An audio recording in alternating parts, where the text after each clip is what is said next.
Boa noite a todos. Estamos iniciando aí a 9ª etapa do Tour de Confinamento DSM do ano de 2020. Essa é a etapa de encerramento, a etapa Minas Gerais. Eu sou Ronaldo Bosa, eu atuo como gerente distrital para os estados de Minas Gerais, Espírito Santo e Rio de Janeiro. E quero agradecer a todos aí pela presença, sejam todos muito bem-vindos. E teremos aí uma sequência de apresentações, um debate aí sobre os resultados, né, de confinamento que a gente teve no nosso cliente de Minas Gerais, no caso o Candinho Álvaro, a quem eu quero agradecer imensamente, né, tanto pela parceria, pela honra, né, de termos eles como clientes, assim também como pela oportunidade, né, de estarmos aí apresentando os resultados da fazenda. Então, deixo o meu agradecimento especial aqui ao Álvaro e ao Candinho, e o Álvaro também logo aí na frente vai falar um pouco com a gente sobre o confinamento. Teremos também aí a presença do Danilo Sattler, que é o nosso ATC, que faz o acompanhamento técnico na fazenda, e o Thiago, que vem trazendo aí as previsões, né, as tendências do mercado aí para os próximos meses. Também quero agradecer aqui e parabenizar, né, o trabalho do Danilo e do Wellington Asiani, né, que é o nosso representante comercial da região e que faz um acompanhamento técnico na fazenda do Álvaro e do Candinho, tá bom? Eu vou fazer uma breve apresentação aqui, começar com o institucional da empresa, fazendo uma breve apresentação da DSM, e depois eu passo a palavra para o Álvaro e para os demais que vão dar sequência nas apresentações. Vamos lá. Então, DSM, a sigla DSM significa Dutch State Mines, né? Ou seja, empresa estatal holandesa. A DSM nasceu em 1902 como uma empresa estatal na província de Limburg, trabalhando com exploração de carvão, né? Exploração mineral. E nesses mais de um século, né, quase 120 anos de existência, a empresa foi passando por diversas transformações e hoje ela é uma grande multinacional de capital aberto e que foi passando desde a exploração de carvão, chegando hoje a ser uma das empresas mais importantes do mundo no ramo de tecnologia, né, preservação ambiental,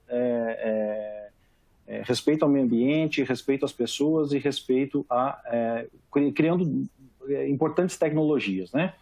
A DSM hoje possui mais de 25 mil funcionários no mundo inteiro e fatura aproximadamente 10 bilhões de euros por ano. Bom, a presença da empresa é global, ela está nos 5 continentes, né? A presença de forma bem marcante na América do Norte e na Europa. Aqui aparecem as 46 fábricas que a empresa possui no mundo todo, né? E no Brasil, em especial no ramo de nutrição animal, nós temos as fábricas de Mairinque e Jaguaré, no estado de São Paulo, e temos também a fábrica de Pecém, que fica no Ceará, e mais 9 centros de distribuição, né? Então, essa é a estrutura que a marca Tortuga utiliza para a produção dos seus produtos. O portfólio da DSM ele é dividido em tem duas macro divisões, né? Ciências dos materiais e as ciências da vida. A nutrição animal, como vocês podem ver pelo gráfico, ela participa aí com 34% do faturamento global da empresa, né? E está inserida aí dentro do ramo de ciências da vida. Mas a DSM é muito importante, atua muito forte também na nutrição humana, né? Fornecendo vitaminas e outros ingredientes aí para a indústria de alimentação humana. E também na ciência de materiais, ela atua em diversos segmentos, né? Com polímeros especiais e produzindo materiais de alta tecnologia para esse mercado. Destacam-se aí as fibras de alta resistência, né? Como por exemplo da Daimina, que é a fibra mais resistente do mundo. Componentes, né, de tecnologia para celulares, enfim, é uma empresa que tem uma atuação bastante diversa, mas como pode ser visto aí, 34% desse faturamento vem da indústria de nutrição animal. No ano de 2013, a DSM adquire a Tortuga, que é uma marca de muita tradição, né, uma marca de quase 70 anos, a maior empresa do segmento do Brasil, e houve essa grande junção, né, de tradição mais tecnologia. Então a DSM veio trazer muita tecnologia para o portfólio da Tortuga, e a Tortuga, que sempre foi uma empresa inovadora nesse segmento, passou a caminhar até mais rápido com a chegada da DSM e agregou muita tecnologia aí no nosso portfólio. A marca Tortuga, ela atua no segmento de bovinos de leite, corte e confinamento, ovinos, caprinos e também no segmento de equinos. A equipe de atendimento é a mais ampla do segmento. Aqui tem uma foto da nossa última convenção, onde são aí mais de 800 colaboradores a campo e atuando em todos os estados da federação, né? Então a marca Tortuga, né, que é uma marca DSM, ela está distribuída em todo o território nacional. E aqui nesse slide a gente apresenta aí a nossa lista de ingredientes, né, a mais vasta linha de ingredientes do segmento, onde a gente tem aqui probióticos, eubióticos, os Tortuga Minerals, né, que são os minerais da Tortuga, e entre vitaminas, né, a DSM hoje ela tem mais de 40% da produção mundial de vitaminas, né, um grande player desse segmento no mundo todo. Então, como você pode perceber aqui, a nossa área de atuação é muito ampla, né, como fornecedora de ingredientes aí para todo o mercado. Além do contato, né, da nossa equipe, que é bastante ampla, como foi vista agora há pouco, né, vocês podem encontrar time técnico da DSM em todo o território nacional. A gente também pode nos procurar também nos canais Instagram, Facebook e no YouTube.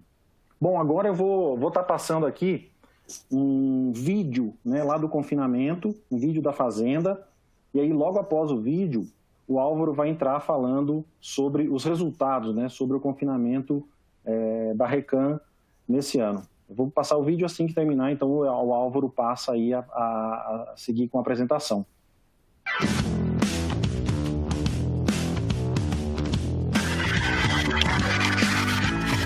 Nós começamos a pecuária no início da década de 90, com cria e recria, e depois em 2012 chegou o Álvaro aqui para agregar a segunda geração, e nós começamos com um confinamento em 2015, otimizar e melhorar e sair nosso gado, que é um gado de genética boa, sair um gado mais precoce no confinamento, e nós gostamos muito do confinamento, está dando muito certo o confinamento.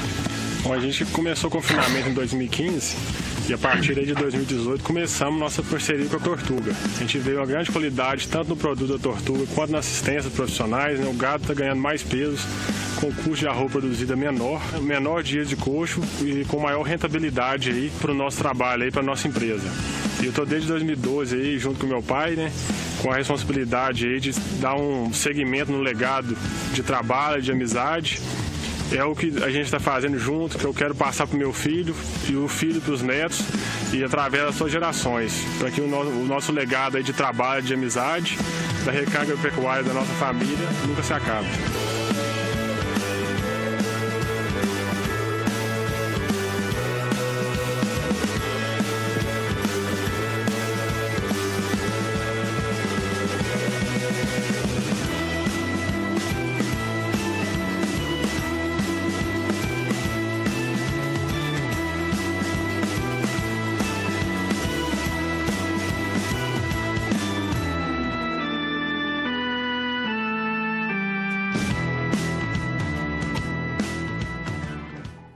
Boa noite, gente. Meu nome é Álvaro Moreira Reis Sugueiras. Eu vou falar para vocês um pouco aqui do nosso trabalho na recarga pecuária. E nosso tema hoje é o antes e o depois da recarga pecuária. A parte mais de dados do confinamento vai ficar com o Danilo na próxima apresentação. Um pouco da nossa história. A recarga pecuária foi fundada pelo meu pai no início da década de 90 e era uma atividade secundária da empresa. A primária a mineração era secundária. De 2005 para cá, é a principal atividade da empresa e da nossa família. E começou com o ciclo completo e está até hoje com pecuária de ciclo completo. Cria, recria e engorda.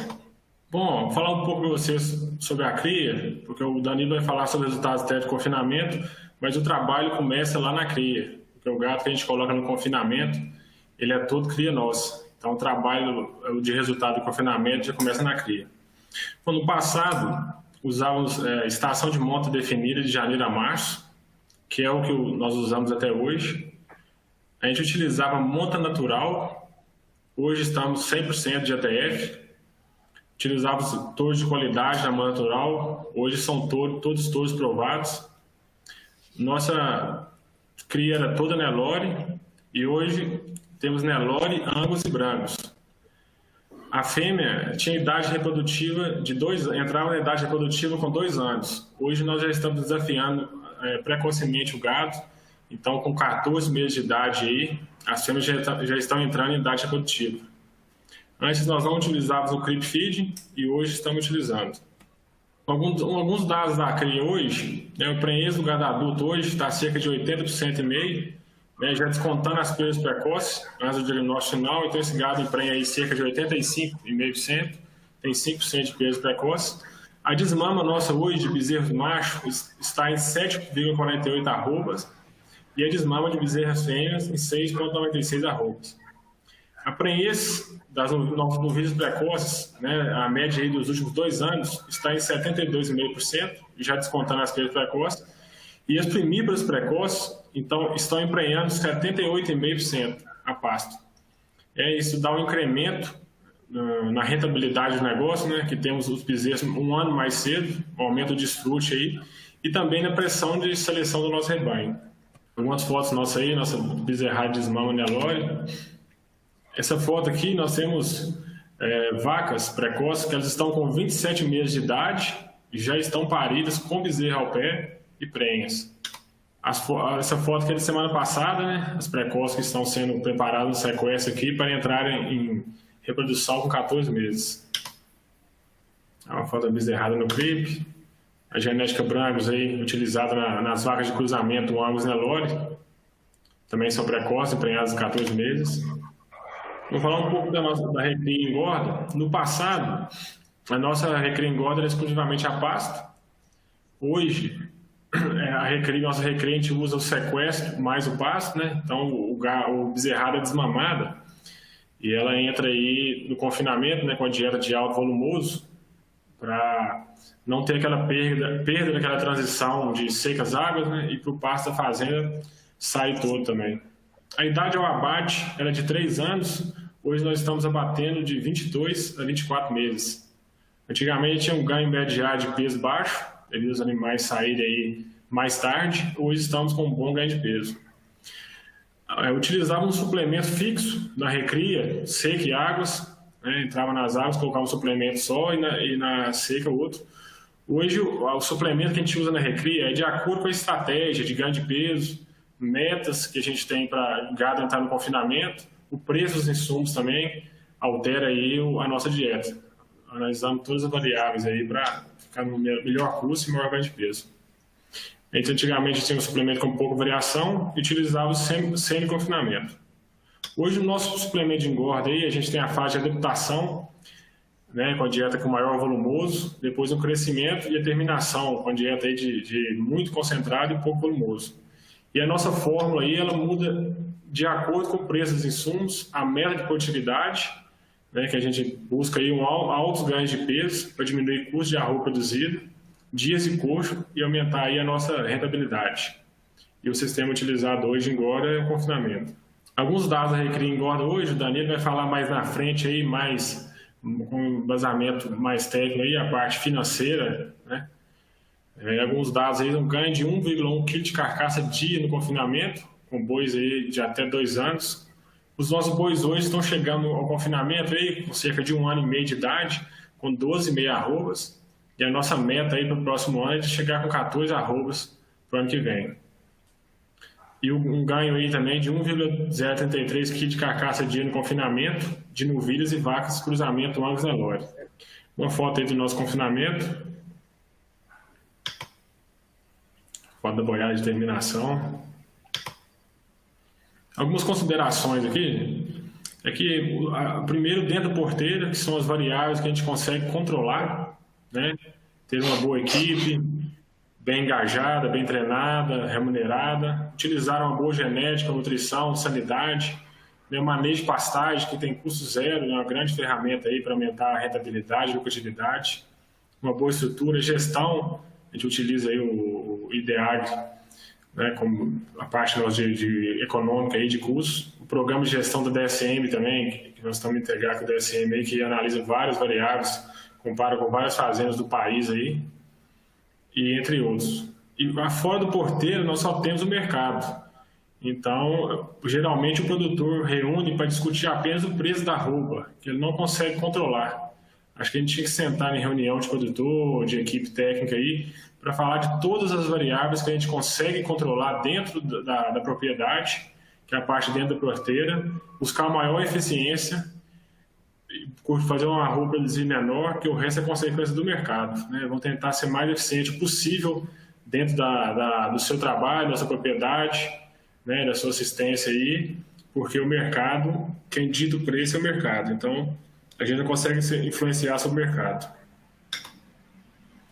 Os agradecimentos aí à nossa equipe, Recarga Agropecuária aí pelo trabalho em equipe, empenho e amizade, aos profissionais da Tortuga pela competência e parceria, ao meu pai aí, meu melhor amigo, pelo exemplo, pelo privilégio da caminhada desafiadora e prazerosa lado a lado, pela amizade e amor, muito obrigado.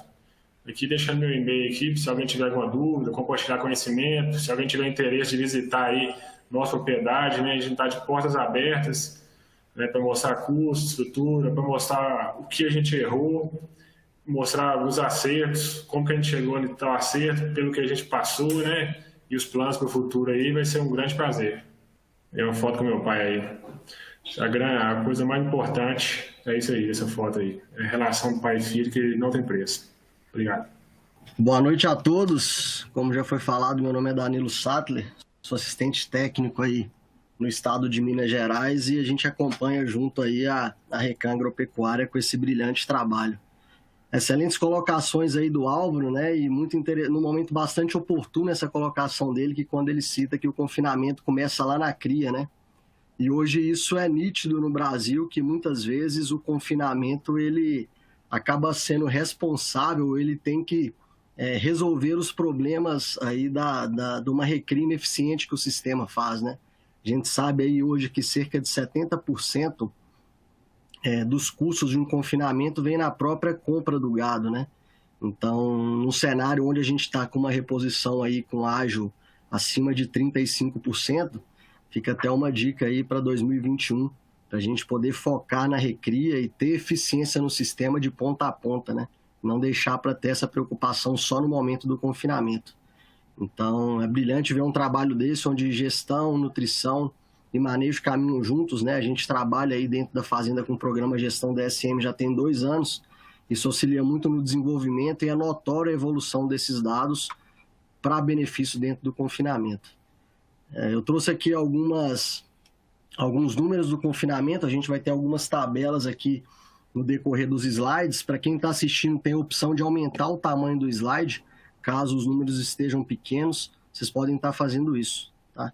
Eu trouxe essa foto para mostrar um pouco e ter uma ideia da dimensão do confinamento e já começar a citar algumas características. A gente possui aí cerca de 16 currais de confinamento, onde a gente tem uma linha de coxo com 40 metros e 35 metros de fundo, né? Então, pensando muito em ambiência, em bem-estar animal, trabalhando com áreas aí em torno de 12 a 14 metros quadrados por animal na época da seca, que nos confere uma capacidade estática aí de 1.850 animais.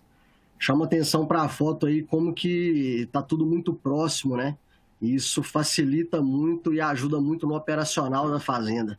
A gente pode ver ali os 16 currais e logo em seguida a gente tem os silos, tem até um silo ali que está fechado, né? Está com a lona branca, e a fábrica de ração ao lado. Então isso ajuda muito no dia a dia aí, sem dúvida. A gente vai ver um pouco dos custos operacionais, que é um segredo chave também da Recan Agropecuária, que é a eficiência de utilização da mão de obra, né? Destaco essa primeira fileira de eucalipto aí já pensando em ambiência, então a gente já tem aí metade dos currais já com presença de sombra, e tudo isso aí somado vai trazendo resultado produtivo para a fazenda. Ainda falando um pouco da estrutura, como é o trato, né? Ali a foto aérea do confinamento, aqui a gente pode ver a presença dos box à direita, né? Onde a gente produz a ração e estoca de forma estratégica alguns insumos. que isso é extremamente interessante, é um dos pilares do sucesso do confinamento, essa compra estratégica de insumos, né? Entender os melhores momentos de compra para estar fazendo isso. O silo muito próximo ali, a gente utiliza um estacionário para estar fazendo a composição dessa dieta. Então tem as fichas de controle ali, que diariamente a gente tem as anotações de tudo que foi destinado ao gado, certo? E como a gente está falando um pouco de estrutura operacional, e a gente traz um pouco dos dados, né, e os custos operacionais do confinamento, tá? Chamo a atenção que, como já foi fechado esses números, a gente colocou dentro dessa parte operacional aí até o que foi gasto com os impostos da venda do gado, tá? Que se a gente olhar ali, compreende cerca de 41% aí desses custos operacionais. Então, quando eu considero sem a parte do imposto, olha o operacional aqui, cabeça dia do confinamento, ele gira na casa de 56%, 56 centavos, um excelente número. E já destaco, né, que quando a gente tira essa parte de imposto, como que a mão de obra permanente ela soma no negócio, cerca de 36,4%, seguido ali de gastos com combustíveis e lubrificantes na casa de 17,7%.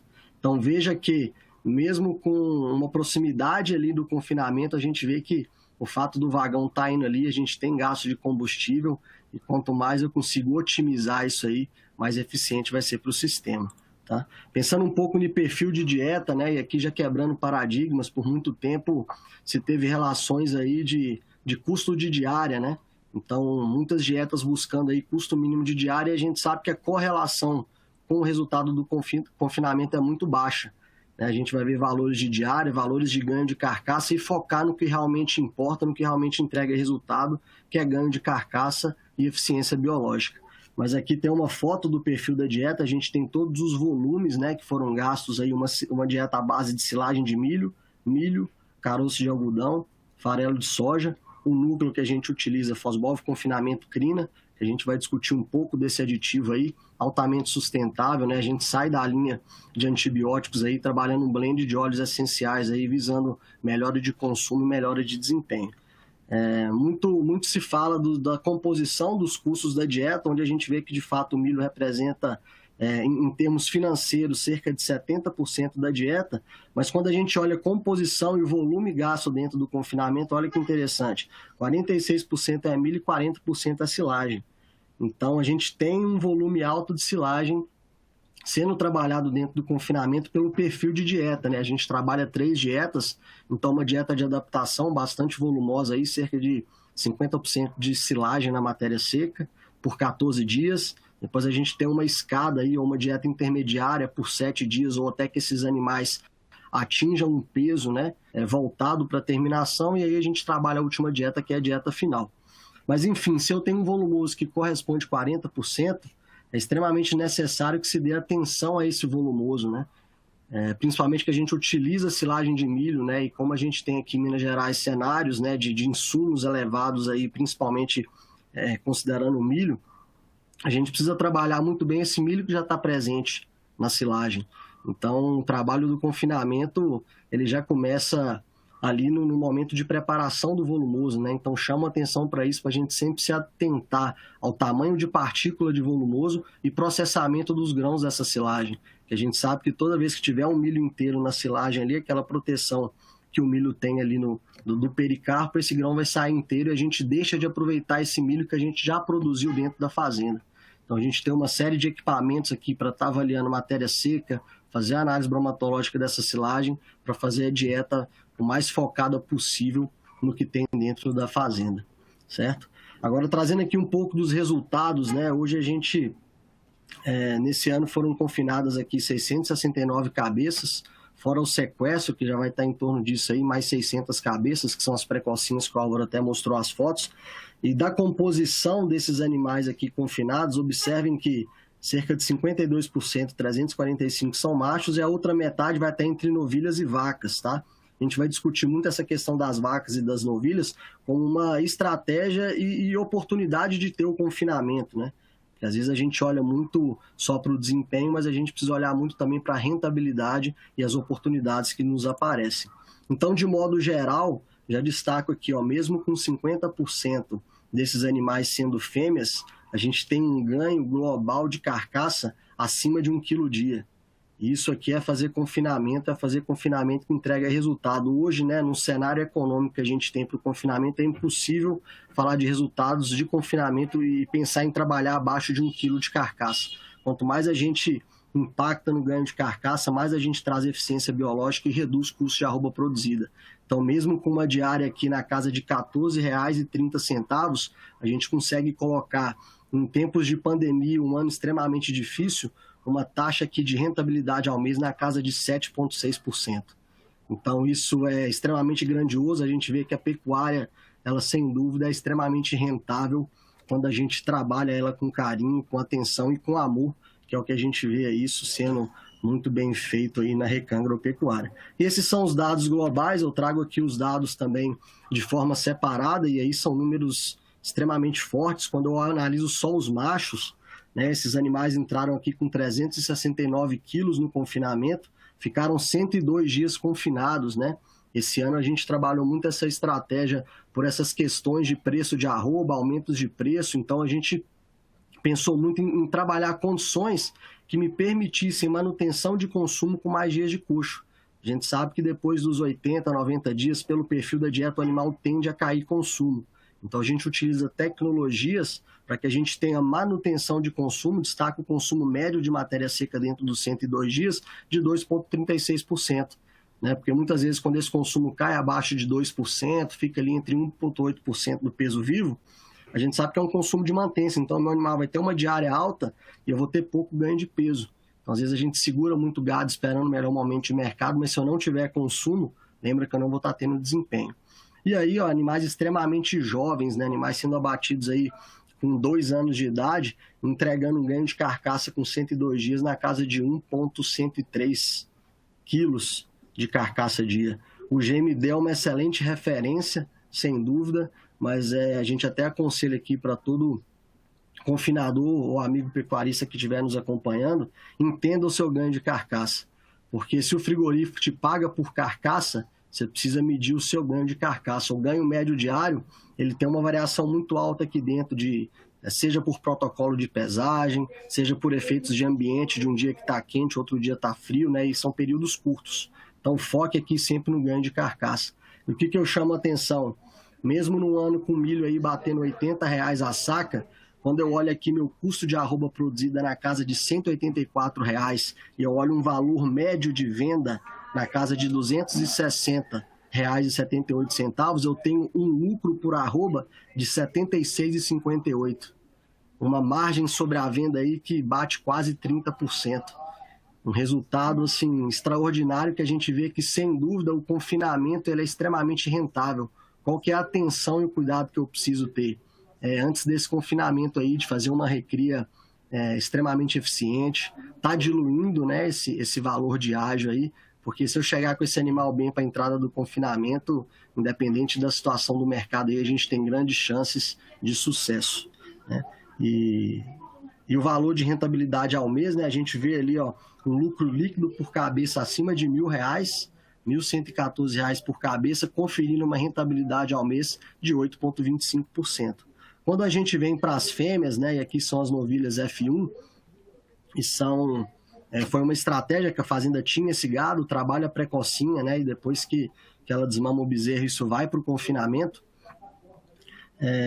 Extremamente comercial a estratégia, tanto das novilhas F1 quanto de vacas, mas a gente observa que é uma oportunidade extremamente interessante. Mesmo as novilhas F1 ali, estou trabalhando com fêmeas aqui com média de 78 dias, com ganho de carcaça acima de 1 quilo. É um número bastante forte quando a gente pensa em fêmeas, né? Que confere uma rentabilidade ao mês ali de 5,12%. E as vacas, né? A gente sabe que quando a gente pega fêmea e desempenho de vacas, principalmente, a gente tem um ganho de carcaça na casa de 600 gramas, 650 gramas. Então, a gente sabe que o custo de arroba produzida dela fica elevado dentro do confinamento. Mas o meu confinamento, ele tem uma operação ali que ele precisa diluir, né? É operacional, ele tem uma estrutura, né? Que a gente precisa estar amortizando aí esses gastos com estrutura e depreciação. Então, essas vacas descarte da estação de monta vieram para o confinamento pegaram uma situação de preço de mercado extremamente interessante. Olha o valor de venda ali na casa de R$ 271. Então, mesmo com a ineficiência produtiva do fator vaca, a gente conseguiu de forma estratégica aí um lucro por cabeça aí de vaca dentro do confinamento acima de R$ 600, uma rentabilidade ao mês de 9,69.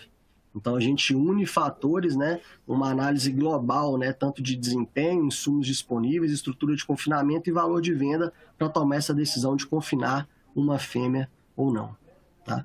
E pensando muito para 2021, né, e a gente já falou muito do ponto forte da gestão, e a gestão ela auxilia a gente a prever futuro e tomar sempre as ações do futuro para a gente ter sucesso. Como uma grande estratégia para a Recan e até para todo o estado aqui de Minas Gerais, a gente vê que é extremamente importante a gente ficar cada vez menos dependente do mercado em relação a insumos. Então, a gente traz uma dica e uma estratégia de trabalhar o Snap Lage, que é o primeiro, segundo, o quarto item ali. Conceitualmente, né, a diferença dele do Earlage que está em cima é a presença da palha no Snap. Mas o que é isso? É eu colher o milho e fazer a silagem da espiga. Então eu consigo produzir esse milho dentro de casa, a gente consegue com o efeito de fermentação aumentar a digestibilidade, a quantidade de energia desse material, né, e trabalhar um material rico em energia e fibra, que são os dois grandes pontos do confinamento aí. Para você ter uma ideia aí, alguns levantamentos de custo de produção, um material desse aí com 70% de grão que ele fica, esse material, ele está ficando na casa de 300 a 350 reais por tonelada. Tá? Uma excelente estratégia para 2021, sem dúvida. E a gente mantém, já tem 3 anos que a gente utiliza, né, aditivos específicos focados, como eu falei, em consumo e desempenho. Então, que eu destaco até um dado recente do efeito positivo aqui do blend de óleo essencial no período de adaptação. Tá? Consequentemente, a gente sabe que, embora seja um período curto, ele tem uma correlação muito grande com o período total de confinamento. Então, observem que as 2 primeiras linhas são dietas, né, tratadas com aditivo Crina. Tá? A superior aqui vai ser com Crina Rumstar e com Crina Raidi. E a linha inferior é dieta tratada com monenzina. Então, observe que nos dias 4, dia 7, dia 8 e dia 9, eu tive pH ruminal, e a gente mede isso, né? Isso foi feito na Fazenda Caçadinha, que é a nossa fazenda experimental no Mato Grosso do Sul, que é considerada hoje a fazenda mais tecnológica aí da América Latina, mas a gente coloca um bolos ruminal aqui, que ele consegue medir o pH do rumen a cada 3 minutos. Então, depois a gente gera um gráfico para avaliar isso aqui dentro de um período de tempo determinado. Então, observe que em vários momentos durante o período de adaptação, eu tive pH ruminal abaixo de 5,6. Né? Então, abaixo de 5,5 a gente já considera uma acidose, e ali entre 5,6 e 5,7 já é uma acidose subclínica. Então, toda vez que eu tenho queda de pH ruminal, o animal ele tem a reação de reduzir consumo, ele larga coxa, então ele adequa o pH dentro do rumen, o rumen volta a subir, mas aí na hora que o pH do rumen sobe, esse animal volta a consumir. Então, toda vez que esse pH volta dentro da normalidade, ele volta a ter o consumo, se eu não tenho essa eficiência de controle de pH dentro do rumen, ele vai cair pH de novo, e você fica nesse ciclo dentro do confinamento. E a gente sabe que para o operacional nosso, aí, toda vez que eu tenho sobra de dieta no coxo e inconstância de consumo dos animais, isso gera tanto um problema operacional pelas sobras que você tem que trabalhar, e a gente sabe do grande efeito que isso traz em redução de ganho de peso, consequentemente de arrobas produzidas dentro do confinamento. Pode ver ali um trabalho, a gente tem a acidose subclínica ali, que é esse pH abaixo de 5,6, a gente tem quedas aí no ganho médio diário na casa de 11,87%. Então, muitas vezes a gente não consegue medir isso no momento inicial, talvez uma adaptação que não foi muito bem conduzida, você vai colher o resultado disso depois quando você abater os animais, e às vezes você tem baixo ganho de carcaça e você não entende por quê. Então, quando a gente pega a composição de custos, aí, a parte de núcleo, de aditivos, elas representam 2%, 3% dos custos totais. Então, sem sombra de dúvida, vale investir no que te traz retorno. A gente tem comparações aí de monenzina com blend de óleo essencial, entregando cerca de 70 gramas de carcaça a mais por dia dentro do confinamento. Então, isso traz aí, para você pensar no mesmo período de 90 dias, ganhos adicionais de até uma arroba aí dentro do confinamento. E sem dúvida, né, pensando, a gente já comentou da silagem, né, de utilizar o milho da silagem da melhor maneira possível, então acione seu técnico para fazer esse acompanhamento dentro da silagem de tamanho de partícula, de processamento de grão de milho, e use o milho que você está comprando de forma mais eficiente, seja utilizar estratégias como o Snap Laser para aumentar a disponibilidade de energia, seja trabalhar um grão reidratado ou até mesmo o grão seco que você tem dentro da fazenda, melhorar a utilização dele, né? Isso já é extremamente possível. Hoje a gente tem enzimas aí, amilases, que fazem a quebra desse amido, né? A gente sabe que o milho hoje no Brasil é um milho flint, é um milho duro, que ele já tem um endosperma mais vítreo. O que isso significa? É um milho que ele naturalmente já é pouco disponível. E quando eu utilizo, né, aditivos como uma enzima amilase, vocês podem ver a foto da direita, como que ela já inicia o processo de degradação do milho. Então, eu consigo disponibilizar mais amido e além de aumentar a superfície de contato, né? Então, toda vez que eu consigo fornecer mais esse amido prontamente dentro do rumen, mais eficiência de utilização do meu animal vai ter. Então, se ele está ingerindo mais energia, ele está ganhando mais peso, está ganhando mais carcaça e está trazendo mais resultado para dentro do confinamento. Eu não poderia deixar de citar aqui 3 grandes pilares de sucesso para qualquer negócio, e eles ficam muito nítidos dentro da Recam quando a gente senta para fazer uma reunião e ver a riqueza de dados e detalhes, né? Então, não posso deixar de falar aqui o quesito pessoas aí, que é muito forte. Lá a grande frase que o olho do dono que engorda o gado, ela é extremamente real, né? Tanto o Álvaro, o Candinho, com visitas diárias no confinamento, presença dentro da fazenda, engajando a equipe, cativando a equipe, né? A gente precisa que todo o planejamento que é feito, né? Quem entrega esse resultado é a equipe de campo, é quem veste a camisa ali e joga o jogo. Então a gente precisa ter um sinergismo positivo muito grande aqui dentro de pessoas. Processos, e aí entra toda a parte de gestão e planejamento, né? Ter processos muito bem definidos e o controle, que como o Álvaro mostrou aí, a gente tem utilizado aí várias plataformas, inclusive o programa Gestão DSM. Fica até o convite para todos conhecerem o programa Gestão DSM, fazer o diagnóstico da sua fazenda e entender os seus números, né? E não poderia deixar de citar alguns nomes aqui, né? Como já foi bastante falado, o Álvaro, o Candinho, o representante que faz um brilhante trabalho, o Wellington Aziani, né? Que tem a empresa Aziani Representações, que ninguém faz nada sozinho, a gente precisa de um time extremamente atento aí, capacitado para entregar os resultados propostos.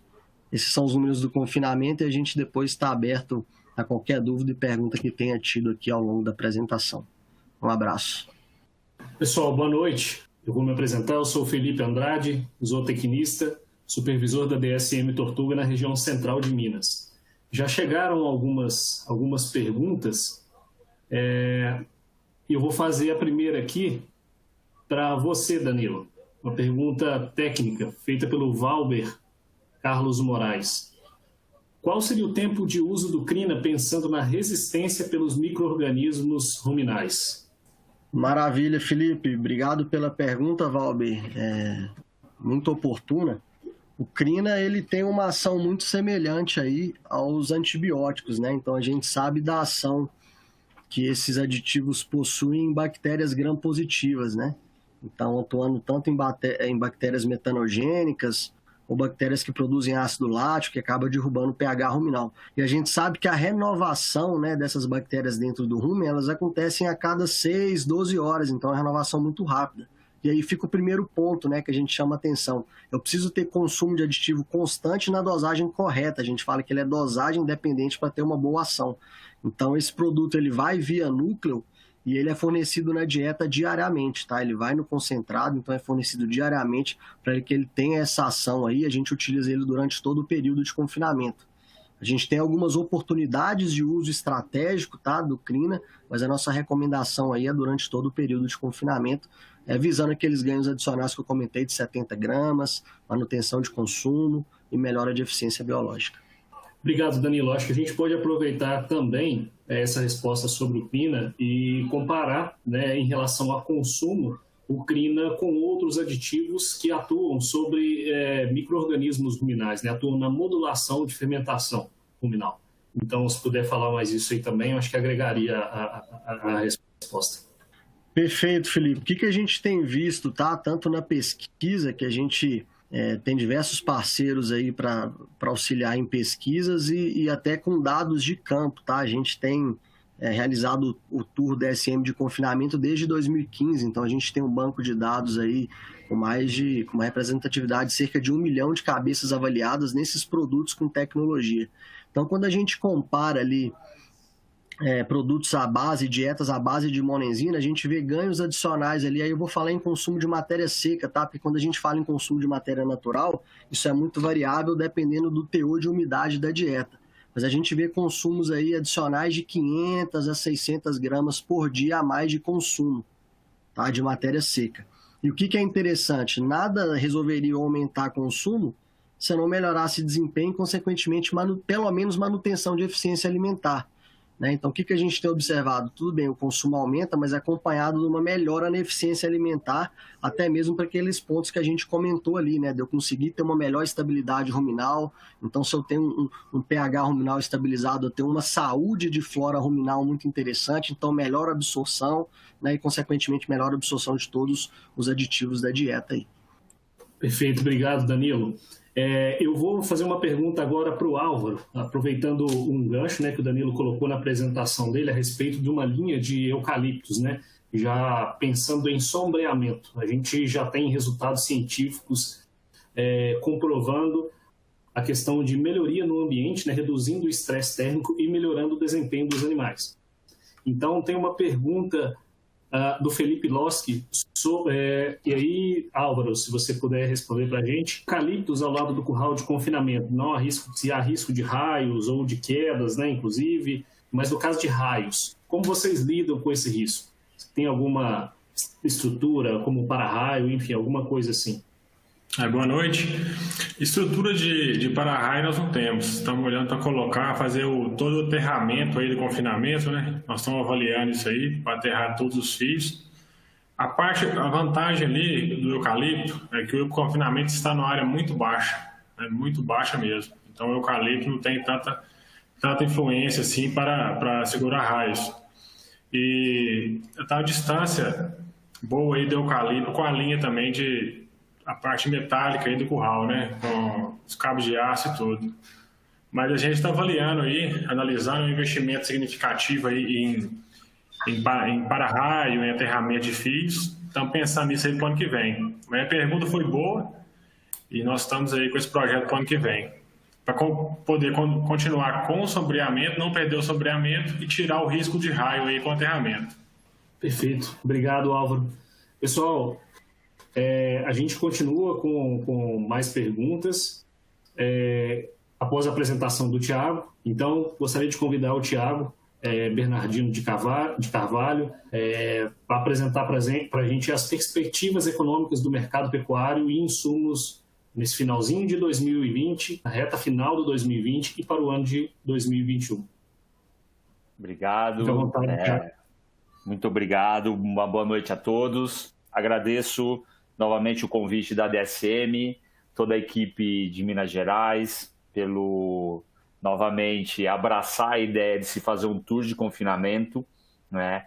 Um trabalho que começou desde 2015, né? Juntamente uma ideia capitaneada pelo Marcos Baruzelli, né? Um grande amigo, onde a gente propôs avaliar índices zootécnicos e os índices financeiros, mas principalmente eu achei bacana quando o Álvaro falou, né, que a Recam Agropecuária está aberta para apresentar os acertos, os erros, né?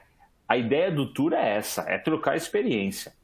Não há o certo, não há o errado. Há sim uma troca de experiência para mostrar a tecnologia sim que está dando certo, né? Mostrar o que os outros produtores, os vizinhos, outros estados, eles podem fazer, né? Eu acho que isso que é o bacana de um trabalho, de um projeto como a DSM colocou no campo desde 2015. Então, de novo, meu agradecimento por mais uma vez confiar no trabalho nosso do CPEA para estar aqui apresentando números, perspectivas de mercado. Bom, também queria mandar um abraço a toda a equipe aí de Minas, né, capitaneada pelo Ronaldo Boss, um grande amigo, conheci ele lá no Pará, né, boas recordações. E mandar um abraço especial aí também para a família da Recan Agropecuária, pelo belo trabalho que a gente pôde observar em número, né? Danilo apresentou, se eu não me engano, 8% de retorno ao mês, né? Talvez a agropecuária ou o confinamento são poucas atividades que em 3 meses, podemos dizer assim, dá algo em torno aí de 25% de retorno. Então, é o resultado de um trabalho bem feito. E eu acho que essa é a tônica quando a gente for falar de perspectivas econômicas. A lógica da minha apresentação aqui, gente, o que a gente tem que sempre levar em mente? O que forma o mercado? Falando economicamente, demanda e oferta. Thiago, arroba despencou aí nos últimos dias, né, nos últimos 10 dias de dezembro, né? Ele está falando arroba agora em São Paulo 263, uma arroba aí em Minas Gerais, alguns frigoríficos 255, 257, assim por diante. E por que acontece isso? Eu tenho uma demanda que realmente veio forte, mas uma demanda chinesa que veio muito forte, em contrapartida de uma oferta muito restrita também, né? Eu tenho uma oferta restrita, que já veio do final do ano. Se vocês aí puxarem um pouquinho na mente de vocês, já via dificuldade de encontrar bezerro, boi magro em agosto, setembro do ano passado, outubro. Então, o mercado já dava sinais que 2020 ia ser um ano de baixa oferta. E isso mostrava que ia ter sustentação. Se a gente tivesse feito uma reunião em janeiro desse ano de 2020, aí, Thiago, qual que é a perspectiva para esse ano? Oferta restrita, demanda externa relativamente boa ainda, porque eu estou falando de um câmbio de 4,10, era esse o nosso câmbio, não de 5,90, 5,50, e a demanda interna vai ser boa, porque o mercado está recuperando, o mercado está dando sinais de que reformas vão ser aprovadas, segundo ano do governo, então o mercado brasileiro está interessante. Aí veio o Covid, a oferta restrita continuou e veio uma China. Uma China fala, opa, com um câmbio a 5,50, 5,60, 5,30, 5,40, eu vou comprar carne brasileira, está muito barato, briga com os Estados Unidos, então movimentou o mercado. E a demanda interna, Thiago? A demanda interna, ela sofreu um solavanco, principalmente para carne suína, de frango, mas a carne bovina ainda continua sendo consumida. Por quê?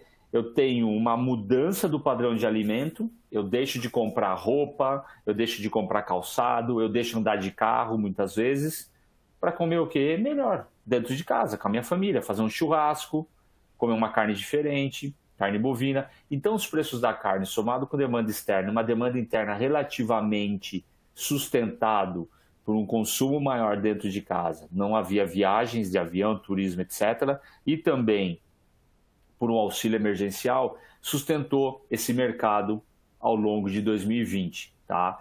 E o que a gente precisa sempre ter em mente, né? Vocês como pecuaristas, frigoríficos que devem estar presentes também, há essa queda de braço. O pecuarista ele sempre vai querer um preço melhor em detrimento da indústria que vai querer um preço mais para baixo para ganhar em margem. Isso as duas forças do mercado.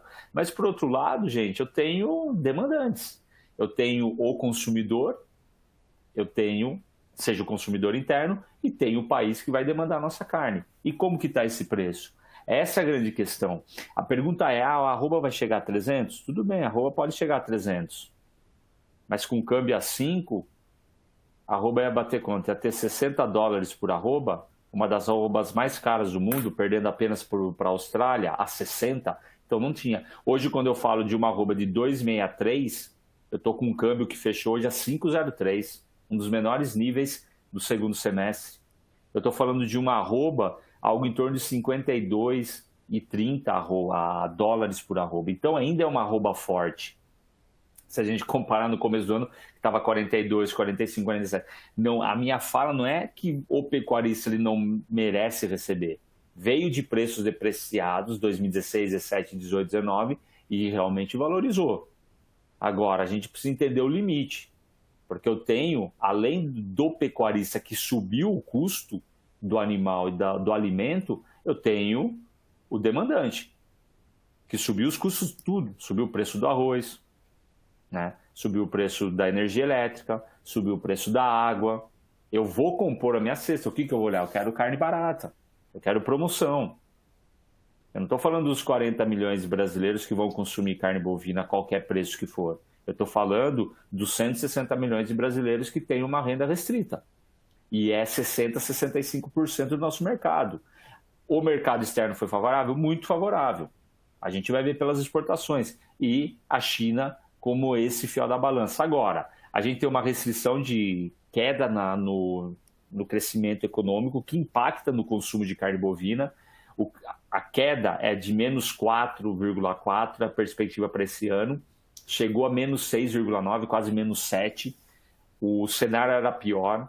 A economia no último trimestre recuperou bem, cresceu 7,7%. Isso é um bom sinal, puxado pelo agronegócio. E a perspectiva é para o ano que vem de crescimento. Ô, Thiago, então, para 2021, já falando de perspectiva, o que você acha que deve acontecer? Eu acho que o primeiro semestre vai ser ruim de demanda interna, porque além de terminar o auxílio emergencial, eu tenho muito gasto, né, para pagar de janeiro a março, né, PTU e PVA, férias escolares, dívidas do final do ano. Eu tenho desemprego que está alto, tá? A gente sabe que eu aumento a contratação de final de ano, começo de ano eu mando muita gente embora, isso é natural. Então eu acredito que a demanda interna tende a recuperar do meio do ano para frente. O que vai formar preço no primeiro semestre? Essa oferta restrita. A gente tem uma oferta restrita ainda. Demorou para chover, atrasou a estação de monta. Tem todos esses fatores que vão compor uma oferta menor no começo do ano. E outra coisa, a gente está com uma oferta restrita vindo de 2019 e 2020. O bezerro vai começar a aparecer do meio para o final do ano.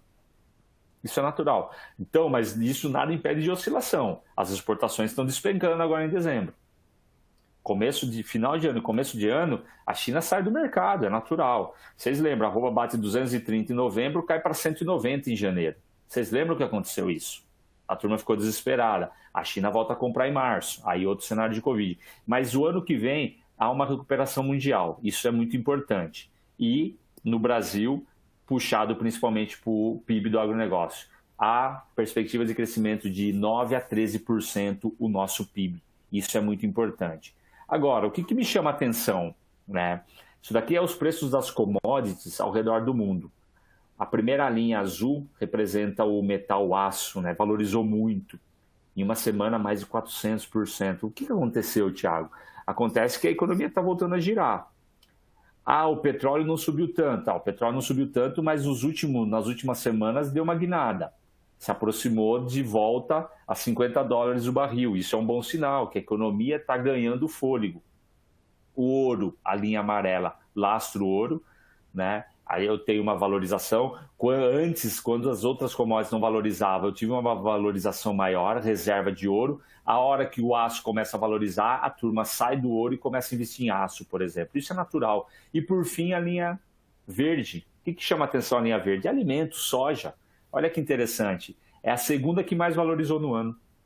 Pós metal, aço, soja. Por quê? Alimento. As pessoas precisam consumir. E eu tive uma valoração muito grande da soja. Imagine só, a soja no passado valia R$80 a saca. Hoje a soja tem preço de boi, né? Do ano passado de 160, mais ou menos. O milho de 40 está com o preço de soja quase 80. Chegou a 80, caiu um pouquinho. E o boi quase 300. Então mudou essa dinâmica, né? Então o alimento é fundamental. Então ano que vem é um ano ainda do agronegócio brasileiro. A China vai continuar como parceiro, ela vai se aproximar dos Estados Unidos, ela vai se aproximar da Argentina, ela tem que diversificar esse mercado, mas continua como sendo um grande player para o nosso agronegócio. Thiago, e a briga Estados Unidos-China? Agora eu tenho um novo governante, o Biden, agora complicou para a gente. E não complicou para a gente. Ele vai ter um discurso ameno, complicou para a gente porque ele vai se unir com a União Europeia e ficar batendo na gente na questão ambiental. Agora, em relação à China, primeiro, os Estados Unidos dependem muito da China, assim como a China depende dos Estados Unidos. Olha que bacana esse gráfico. Isso daqui é o que a China precisará comprar dos Estados Unidos até o ano que vem. Ele precisa muito, tá? Isso é importante. E, por outro lado, a China não quer depender só de um país. Como não quer depender só dos Estados Unidos, não quer depender só do Brasil. Por isso que ela começa a olhar, investir em suínos na China, na Argentina. a Argentina, sim, para não depender do Brasil, não depender da União Europeia, não depender dos Estados Unidos, do Canadá. Então, isso vai ser natural. O discurso no curto prazo, logo que o Biden assumir, é um discurso ameno, sentar para negociar, mas no médio e longo prazo, isso dito por analistas brasileiros e mundiais, o discurso vai ser de guerra tarifária ainda. Isso vai ser natural e isso tende a beneficiar o Brasil 21, 22. Essa é a grande lógica. Então, essa perspectiva das eleições norte-americanas, o que trouxe para a gente? Primeiro, o Trump não ganha, a expectativa de uma lógica mais tranquila ao redor do mundo faz com que o dólar realmente saia da especulação e comece a ser colocado para a produção. Então, o real frente ao dólar começa a valorizar. Vocês lembram, antes das eleições norte-americanas, 5,60. Pós-americanas, 5,30. Descoberta de saída da Coronavac, da Pfizer, começa a reduzir o câmbio. Então, o câmbio ele dá sinais que realmente o que pode impactar o câmbio a subir mais?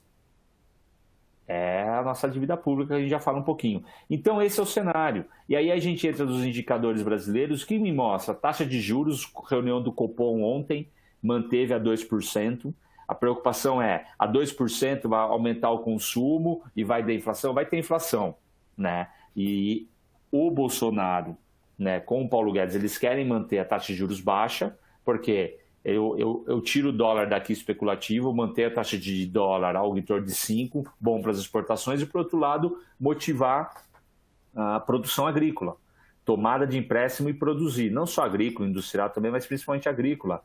O Bolsonaro falou hoje, eu prefiro inflação do que desabastecimento. Ele soltou uma frase dessa. Então, ainda a gente vai ter dólar alto e juros baixos, pelo menos nos próximos meses, nas próximas semanas. E isso é benéfico, de novo, para a exportação e para a tomada de empréstimo. Essa é a grande lógica. Agora, como eu falei, o câmbio deu uma guinada muito forte, né? Caiu. Aí a gente fala de R$4, a gente vai pegar o ano de 2020, saiu dos R$4, atingiu quase 6 e está caindo, se aproximou, como eu falei, 5,03 hoje. Então eu tenho um real cada vez mais forte, não voltando um pouquinho a, podemos dizer, pré-pandemia ou pré-quarentena, que foi lá 16 de março, né? Basicamente eu estou falando aí 16 de março aqui um pouquinho, então realmente 16, 17 de março, realmente eu trago uma competitividade maior para a carne brasileira. Eu trago uma competitividade maior também para o grão brasileiro. A gente vai falar do grão mais para o final, mas eu trago essa competição. Então, como eu falei, o dólar ele pode voltar a subir no Brasil por causa disso daqui. O mundo inteiro está com medo da dívida pública, a questão do teto de gasto. Então, a gente precisa realmente fazer algumas reformas.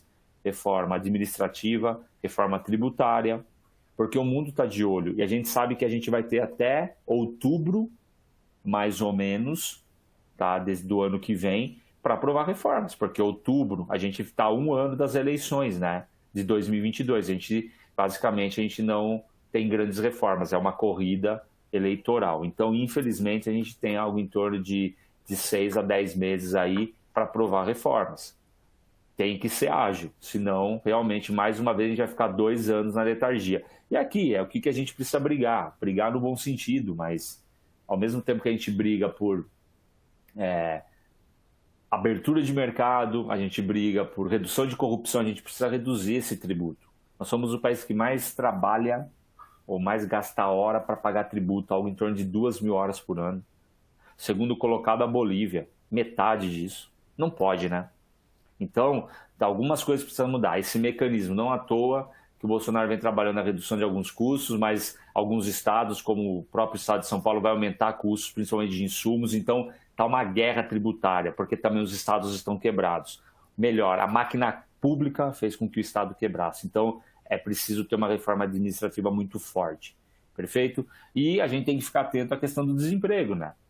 O desemprego está aqui, está subindo. 14,7, chegou a 14,4 já, a expectativa até o final desse ano 14,7 e ano que vem 16%. As reformas vão ser necessárias, o crescimento econômico tem que vir rápido para a gente reverter esse quadro, perfeito? E é o reflexo de uma pandemia e de um baixo consumo. Isso daqui é venda de varejo. Olha a linha amarela, é roupa. Vocês compraram roupa esse ano? Compraram tênis, sapato esse ano? Quem comprou, comprou muito pouco. Eu dou exemplo meu, Thiago. Eu não estou no campo, tá? Infelizmente. Mas eu comprei muito pouca coisa de roupa, de vestuário. É um setor que apanhou muito esse ano, assim como de automóveis. Por mais que a gente está observando algumas vendas, muita gente com o dinheiro parado está comprando automóvel, mas o que a gente está vendo isso daqui? Essa redução. O que está crescendo? Consumo de alimentos e eletrodomésticos. Segundo o Google, o item de eletrodoméstico que mais vendeu foi máquina de fazer pão em casa, vendeu muita televisão, muita questão de computador, laptop, né? Por causa do trabalho em casa. Então isso puxou. Mas realmente eu tenho 2 setores que não vão nada bem. Agora, dado essa visão macro de demanda, vamos para a oferta. Olha que interessante, né? Isso daqui é uma radiografia do fechamento de outubro de 2020 em relação a outubro de 2015, né? A gente tem uma valorização aí do milho algo em torno de 60%, do farelo de soja 30%, do boi gordo 26%, bezerro 21%, boi magro 22%. Né? Essa é a lógica, ou seja, o custo subiu mais. O boi também subiu. Como minimizar esse impacto, Thiago? Eu vou minimizar esse impacto fazendo o quê? Aumentando a produtividade. É o que foi falado pela Recan, é o que foi falado pelo Danilo, pelo Álvaro e pelo Danilo. Eu preciso colocar tecnologia, aumentar a produtividade para reduzir. Agora, o que me chama a atenção? O preço em dólar. Né? Olha que interessante. O preço dólar caiu aí algo em torno de 10%. Em 2015 a gente chegou a negociar 58 dólares arroba, hoje está 52. Como eu falei para vocês, outubro 52, hoje está 52,28. Então se o câmbio cai, arroba cai também. Eu vendo menos. Infelizmente isso é natural. E ainda mais no final do ano que eu tenho uma retração da demanda chinesa. Agora, outro ponto é o aumento, né, dos preços da carne. Agora eu tenho uma inflexão. A carne caiu bastante em São Paulo hoje, no atacado, algo em torno de R$1 o quilo. Isso impacta muito, o traseiro principalmente, ele saiu de algo em torno de R$20 e R$20 o quilo no atacado para algo em torno dos seus R$19, R$20. Isso é muita coisa, tá? Muito reflexo também da demanda. O brasileiro, ele está comprando carne, mas em volume, em quantidade menor. Um exemplo, hoje eu estava num açougue aqui do meu bairro, conhecido há 40 anos, eu moro aqui, né? E questionei o dono. A gente acabou criando uma amizade. E aí, como que tá as coisas? Tá sempre cheio aqui. Thiago, tá difícil, tá sempre cheio, graças a Deus. Mas a turma tá comprando picado. A turma tá escolhendo preço. E clientes bons, que realmente vêm, compram, mas eles até levam uma picanha. Mas eles vão no preço. Não, churrasco de picanha uma vez por mês. Tô fazendo contra filé, colocando uma linguiça, uma sobrecoxa desossada, perdão. Então, o consumidor está trabalhando a composição orçamentária dele. E isso é refletido. Agora, ó, o preço do suíno despenca, começa a despencar, puxa o preço também da carne bovina, porque é o frango. Eu estou falando de uma carne bovina a R$20 o quilo. Eu estou falando de uma carne de frango, carcaça. Eu falei de 20 e pouco o traseiro. Estou falando de uma carcaça suína, algo em torno de R$13,50 o quilo. Eu estou falando de um frango resfriado, vamos colocar ao máximo R$7 o quilo. É muito barato. Hoje o frango resfriado fechou a R$6,03. O consumidor não consome, gente. Não tem mais dinheiro. Essa é a realidade brasileira. Então, que bom que estava a oferta restrita e que bom que a gente teve exportação esse ano. Senão o mercado doméstico não ia sustentar. Por isso que a recuperação é importante do mercado doméstico. E o que acontece daí para o lado da oferta? Entrando a falar de produtor. Nossa, Thiago, o que é isso daqui? Efeito manada? O que aconteceu no começo da pandemia? Vai faltar papel higiênico. A cloroquina dá resultado. Vamos tomar cloroquina. Some o papel higiênico. Não faltou papel higiênico. Certo que está faltando alguns produtos, né? E também a cloroquina não deu resultado. Para alguns médicos, para alguma combinação de medicamentos, deu resultado, mas sumiu a cloroquina, sozinha ela não dá resultado. Sumiu do supermercado, não, perdão, da farmácia. Então, a gente tem que tomar um pouco de cuidado com isso que aconteceu e olhar para dentro da porteira. Por quê, Thiago? O que os animais da porteira ensinam para a gente nesse efeito manada? Os animais vão sempre para o mesmo lado. Toma água tudo junto, come tudo junto. a gente tem que ir contra esse efeito manada. Não vou confinar esse ano. Preço do boi magro caro, preço do milho caro. O que aconteceu? Ninguém confinou o primeiro giro. Vamos fazer o girão. Primeiro giro já tinha preço da arroba de R$250. A milho mais barato. Quem fechou, né? Quem fechou antes. Agora, a turma começou a fechar para o segundo semestre, o milho começou a subir. Então, a gente precisa tomar um pouco de cuidado. Aconteceu isso em 2017, quando deu lá o problema com o JBS, da denúncia do Temer, lá em maio. Aí ninguém queria confinar. Eu estava no evento da DSM, dentro da FAEG, no começo da apresentação. Quem que vai confinar esse ano? Ô, Thiago, você tá doido? Isso daí 2 dias depois da denúncia. Era 19 de maio, sexta-feira. Você tá doido, Thiago? Mercado derretendo, mercado acabando. Você está perguntando se alguém vai confinar? Eu falei, desculpa, vou começar minha palestra de novo. Quem vai confinar esse ano? Porque se ninguém confinar, o preço sobe. Independente se o preço está caro ou não, o consumidor ele consome, as exportações eles consomem e o mercado ele vai tirando. Então, o pecuarista ele precisa ir contra esse efeito manada, porque a estrutura de confinamento está pronta, a estrutura de produção, seja semi-confinamento a pasto, está pronta. Eu preciso girar minha atividade, eu preciso controlar meu custo e saber que eu preciso continuar produzindo. Porque o que aconteceu no girão? Né? O girão, o boi começou a aparecer. O boi começa a aparecer, eu começo a ter oferta. O frigorífico começa a fazer escala. Ele começa a jogar para frente a produção. Aí o produtor fica refém. Ele fica refém, o preço cai de 285 para 280, putz, eu vou entregar meu boi. E entrega meu boi. O preço cai de 280 para 275, vou entregar meu boi. 270, agora 263. Imagina o desespero, a agonia de um produtor. Não, vai subir. Aí o outro fala, não vai mais subir, gente. Aí começa a aparecer mais gado. Thiago, é jogada da indústria. Pode ser também. Eu acredito que tem jogada da indústria. Eu acredito que tem um animal que precisa sair do confinamento, porque o custo aumentou. Não adianta mais especular. Então, tudo isso junto, é o que eu falo, é efeito manada. Todo mundo sabia que a partir de novembro ia ter muito gado, do girão. E isso aconteceu. E isso vai acontecendo. Então, ir contra esse efeito manada. Isso é importante. Agora, a gente tinha expectativa o quê? De um déficit, sim, né? Já no começo do ano, porque a gente vinha de uma oferta restrita já, de produção no final do ano. A China tinha comprado muita carne em outubro e novembro. Então, até o momento, a gente exportou aí mais do que 14%.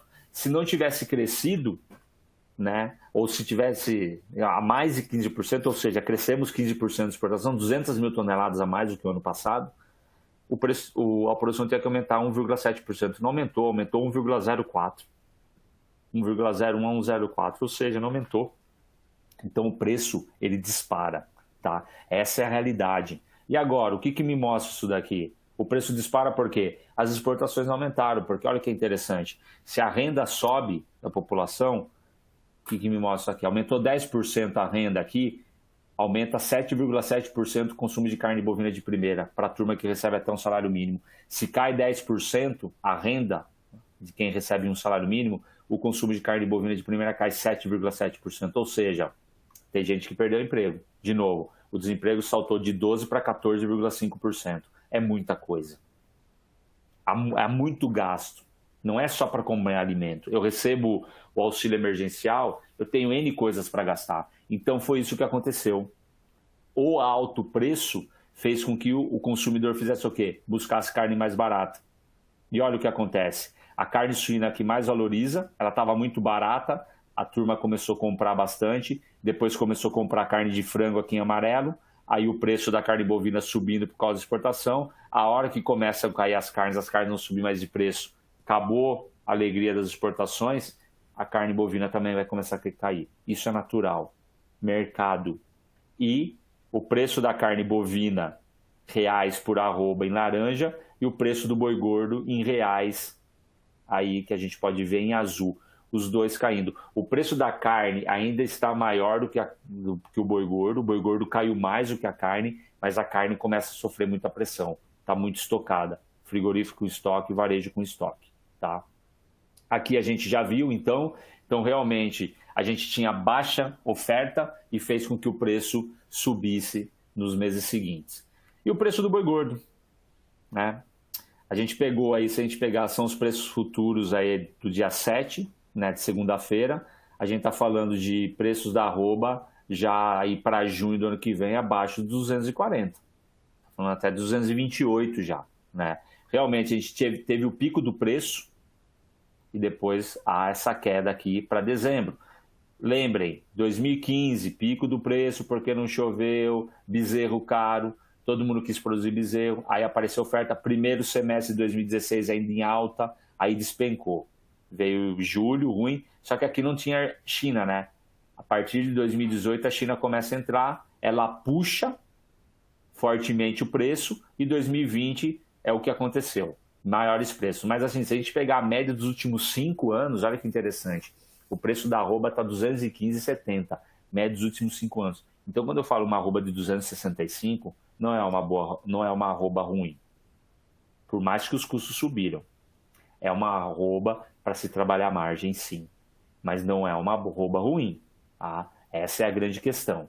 E, reflexo disso, também a gente tem o aumento do preço do bezerro e boi magro aqui em 15. Olha a diferença, a margem diminuiu, depois eles voltam a aparecer. Eu volto com abate, né?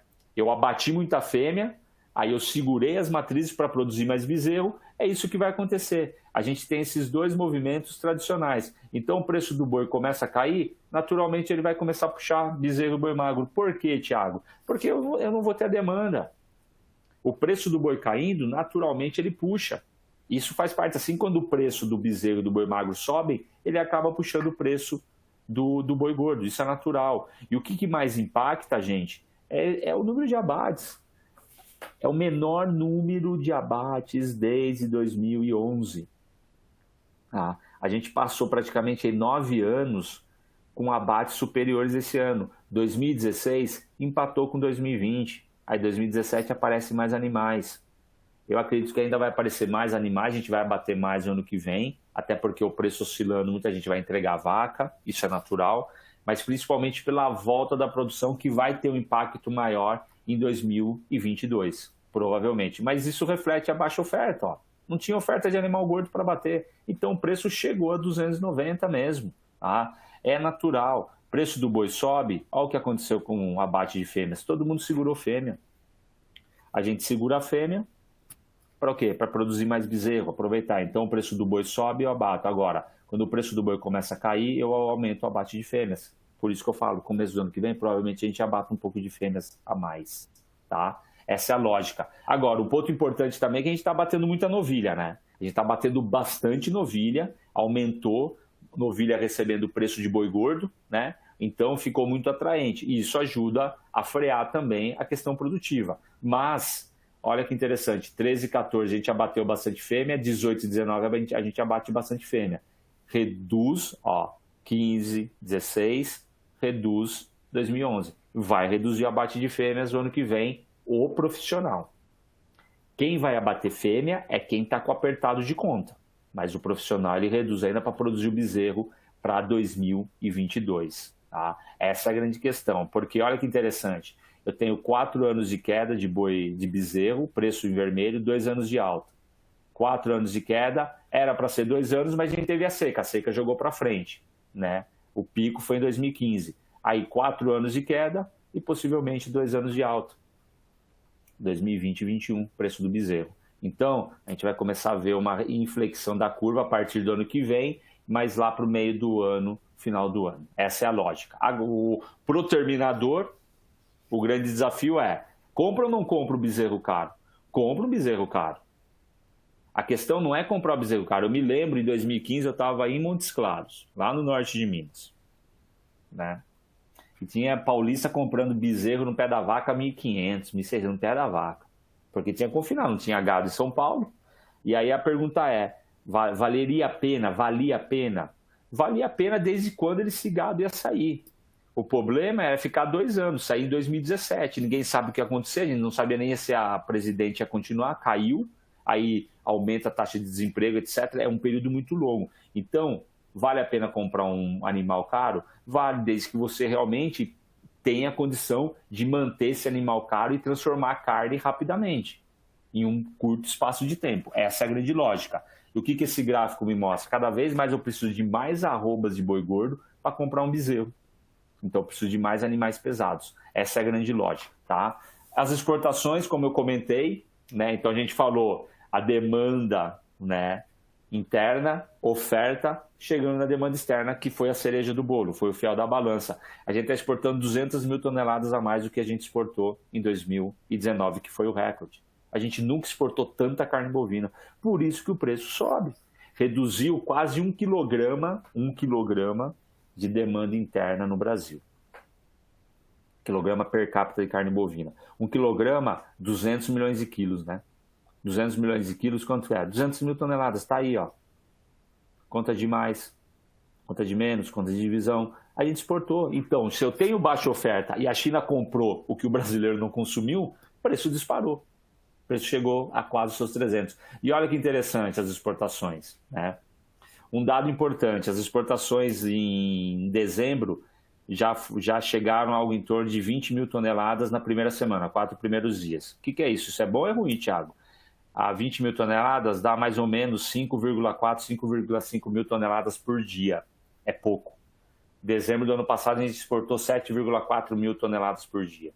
Novembro, a primeira semana, registramos 10 mil toneladas. Então, a expectativa é se continuar nesse ritmo, ainda somando os feriados no final do mês, vai chegar a algo em torno de 115 mil toneladas, mais ou menos. Por isso que a gente está vendo uma pressão em cima do boi. Reduzir o movimento de compra da indústria externa, do consumidor externo. E a China, ela mostra isso. A China está comprando, a China em vermelho aqui é o grande fiel da balança, ela está comprando muita carne nossa. Olha os outros países, Hong Kong, está aqui em amarelo, o Egito, Irã, eles mantêm o mesmo padrão de compra. A China que vem comprando muita carne nossa. Por isso que a China é importante para a gente. A gente não pode desprezar a China. Agora, é aquilo que eu comentei com vocês, é o preço da arroba. A nossa arroba é uma das segundas mais caras do mundo. Os Estados Unidos está um pouquinho maior, né? Aqui está o gráfico de 50, está um pouquinho maior em algumas situações. Mas a gente está com uma das arrobas mais caras do mundo. Perde somente da Austrália. Aonde que a China vai buscar mais carne barata? Ela vai olhar para a Argentina, ela vai olhar para a Nova Zelândia, ela vai olhar para o Uruguai. É natural. Todo mundo, em qualquer ambiente, quer comer alimento barato. Então a China, por mais que dependa do Brasil, que eu concordo, o Brasil está para carne bovina, assim como o Oriente Médio está para petróleo, não tem mais tanta carne bovina no mundo, mas a carne brasileira ficou cara. Tá? O preço da carne bovina está subindo na China, então ela realmente precisa comprar carne de algum lugar, e a gente precisa identificar a Austrália, Nova Zelândia, Botsuara, lá na África, logística mais perto da China, talvez eles consigam um custo de transação melhor, né? Aí tem o segundo ranking, né, dos exportadores para a China, e o Brasil e os Estados Unidos como grandes players, mas eles estão ofertando quantidade. Mas ofertando quantidade de um ano de oferta restrita, o preço subiu. Então a China, ele olha para os adversários, podemos dizer, para os competidores. Aqui eu coloquei os desafios do confinamento, aí faltou 21, 20, 21, porque o que aconteceu com 2020, né, até mesmo por essas incertezas econômicas e políticas, vai continuar.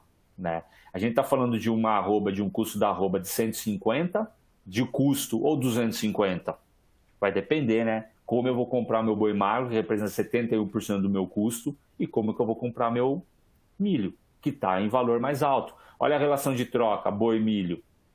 Ela caiu, é em amarelo, né? Já foi melhor ano passado, final do ano passado, mas ela vem caindo. Então, eu tenho que saber trabalhar o meu milho. Olha a relação de troca farelo-boi. Caiu, mas em relação a outubro deu uma subida. Eu preciso começar a identificar meu momento de compra. Eu preciso analisar o mercado e identificar quando eu estou comprando para a minha propriedade, montar um planejamento. Isso daqui é o preço futuro do milho. Estão falando algo em torno de 58 para o ano que vem, mas 62 em setembro, 65 em julho.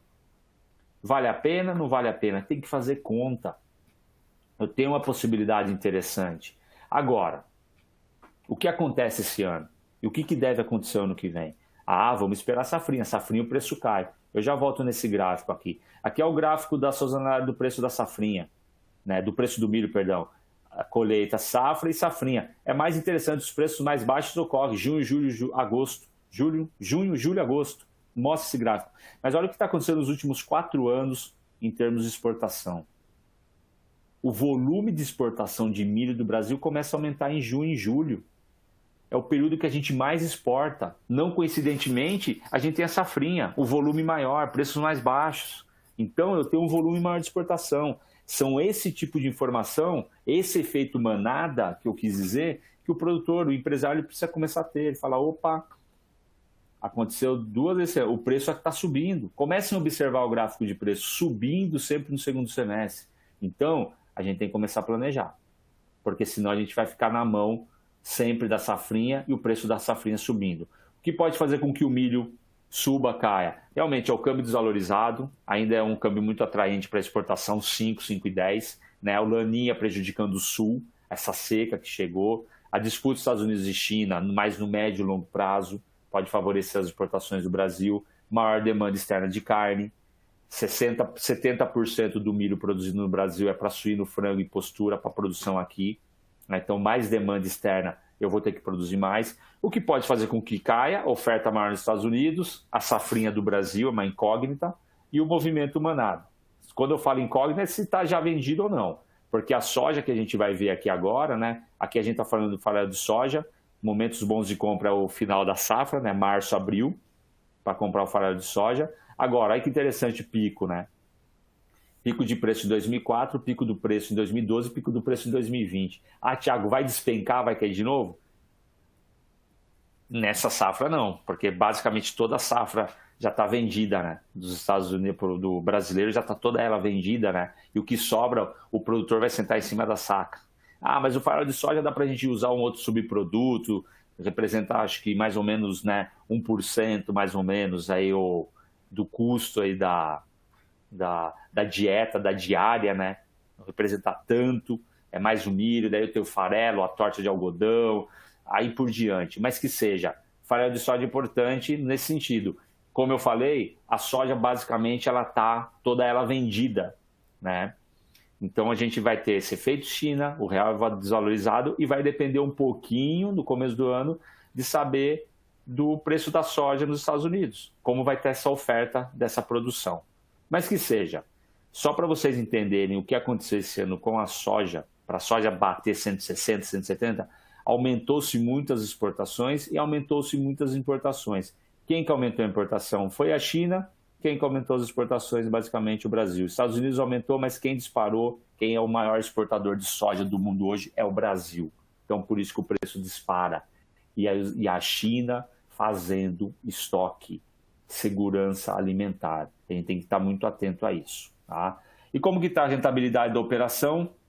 Aqui, evidentemente, isso daqui é uma simulação que eu fiz segunda-feira, com o boi a 270. Hoje a gente está falando de um boi a 258, né, para outubro, mas que seja, eu estou falando de um milho a 65 em julho, vai cair um pouquinho também, um boi magro a 3.900 e esse boi a 270. Estou falando de um retorno de 12%. Olha que interessante, no ano alto de custo desse ano, a Recan conseguiu 8% no mês, mas eu estou falando do ano que vem, mesmo os insumos altos, o boi gordo caindo, algo em torno de 4%. É metade do que a Recan conseguiu. Mas como que eu posso melhorar? Eu posso melhorar com rendimento de carcaça e ganho de peso diário, ganho médio diário. Isso vai me dar retorno, isso vai aumentar a minha rentabilidade. Essa é a grande lógica, tá? Bom, só para a gente terminar, estou me encerrando. É um cenário de incerteza, principalmente pelo fator político. Infelizmente, a gente tem governantes que eles brigam entre si por causa da eleição já daqui 2 anos, falam muita besteira de outros países, isso afeta, isso traz instabilidade. Mas, por outro lado, em produção, temos menor oferta de animal, crescimento do consumo em países, né, em economias em desenvolvimento, principalmente fator renda e aumento da população, isso vai dar um retorno bacana. Foco crescente no consumidor, o consumidor vai ditar regra, eu quero um alimento mais saudável, eu quero um alimento mais barato e dentro da porteira uma produção cada vez mais sustentável. O mundo está de olho. Medida sanitária, bem-estar animal. Essa é a lógica nos próximos 2, 5 anos, cada vez mais vai ocorrer isso, tá? Só para deixar uma mensagem para vocês, né, do escritor Suassuna. E sempre eu gosto dessa frase, né, porque ele é um momento que a gente está vivendo de transição, é um momento de desespero para muitas pessoas, seja por emprego, seja ficar dentro de casa, sem o contato, né? Mas a gente sempre tem que olhar, né? Que o otimista acha, arroba é 300, arroba é 200, 190. Não é nem isso, nem aquilo. A gente está falando de uma arroba que mudou de patamar, tá? E a gente está passando por um momento de transição, de regularização da demanda interna, acomodação da demanda externa por causa do câmbio, a oferta tentando voltar. Então é natural que a arroba acomode. A gente precisa ser esse realista esperançoso, sabendo que a gente vai passar por esse período de transição, final de ano que vem, mas sempre na expectativa de melhora, porque o mundo precisa da nossa carne, o mundo precisa do nosso grão, tá? Então era basicamente isso que eu queria deixar para vocês e falar um pouquinho do aplicativo Mais Arroba, um aplicativo de iniciativa da DSM junto com o CPEA, onde vocês podem fazer simulação de rentabilidade de confinamento. Gratuito, só baixar no iOS, Android, pode fazer a simulação, tem preço do mercado futuro, preço da dieta, DSM, preço do boi magro nas regiões, coloca lá e vê a melhor rentabilidade, o melhor momento para se fazer uma venda do boi gordo. Então, usem qualquer dúvida, tem toda a equipe da DSM, me coloco à disposição também para que vocês precisarem ter dúvida, aqui está meu celular, meu e-mail, e, de novo, agradecer novamente o convite, o espaço e desejar sucesso e um grande abraço aí para todos. Fantástica apresentação, Thiago, parabéns, brilhante apresentação mesmo, muita informação importante para a gente, né? E destaco a questão que você disse a respeito do efeito manada, que o pecuarista deve encarar essas variações de mercado de frente, né? Não entrar nessa de efeito manada, mesmo sabendo que a pressão por muitas vezes é forte, né? Seja do mercado ou de demais pecuaristas, sinalizando um mercado muitas vezes pessimista. Parece que a turma potencializa quando o cenário está voltado para o negativo, para uma queda de valor de arroba ou alta no valor da arroba de reposição, mas essas informações que você trouxe para a gente são valiosíssimas, né? Principalmente destacando também que no próximo ano teremos ainda oferta limitada, né, de boi no mercado. Então, assim, possivelmente teremos mais um ano de confinamento forte para o próximo ano, né? Então, dentro disso, até faço uma pergunta aqui para o Danilo. Vou resumir aqui, pessoal. Tem várias perguntas, mas eu vou resumir aqui. Danilo, com base nas análises que você fez aí, diversos confinamentos, análises técnicas e análises financeiras, né? Com todas essas informações de mercado que foi passada pelo Thiago, o confinamento, né, ainda é viável? Com alto preço de insumo, alto preço de reposição, o confinamento ainda é viável? Excelente, Felipe. Excelente pergunta aí, sem dúvida isso é uma grande dúvida no momento como o próprio Thiago posicionou de incerteza, né? E o que chama atenção hoje quando a gente pega o valor de diária aí, ele está muito na casa ali dos 13, 14 reais, né? Já com operacional. E o que é interessante, mesmo com uma diária dessa cara, e claro, né, volto a dizer que eu preciso ter produtividade, quando eu estou nessa casa de 1,1 kg de carcaça, eu estou falando de uma arroba produzida hoje dentro do confinamento de 190, 200 reais. Numa venda de 260 reais, né, eu estou falando que eu tenho um lucro por arroba aqui de praticamente aí 60 reais por arroba. Num confinamento aí que, em média, a gente vai produzir aqui, vamos colocar 7 arrobas e meia aqui no período de confinamento, com um lucro de 60 reais, a operação confinamento está me deixando por cabeça 450 reais. Então, é viável ou não, né, em 90 dias? É a rentabilidade que o Thiago mostrou ali de 4%, 5% ao mês. O que eu chamo a atenção e o cuidado que a gente precisa ter é de não deixar tudo nas costas da engorda, né? A gente precisa ter uma recria eficiente, a gente precisa diluir esse ágio do bezerro que está aí. Compra ou não compra? Os seus custos operacionais estão aí, né? Eu costumo falar que o pior cenário para uma fazenda é ela ficar vazia.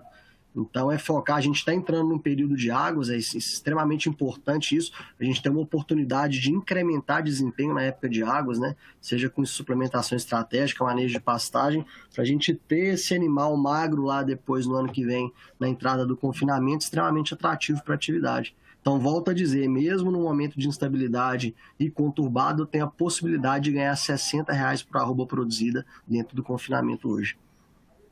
Perfeito, Danilo. Obrigado pela resposta. E, assim, é interessante demais, né? Importante demais a gente acompanhar, né? O ótimo técnico, né? De desempenho técnico, zootécnico, na verdade, com o financeiro da atividade, né? Então, até linko também uma pergunta que o Lucas Silva direciona a você. Danilo, existe alguma mensuração de quanto é a redução de desempenho dos animais em confinamento, quando eles atingem o peso maduro de abate e permanecem no confinamento para guardar melhor preço para venda? Excelente pergunta, novamente. Eu acho que essa resposta aí, quem tiver ela na ponta do lápis, tem um excelente sucesso aí, ou pode divulgar isso aí que vai ganhar muito dinheiro.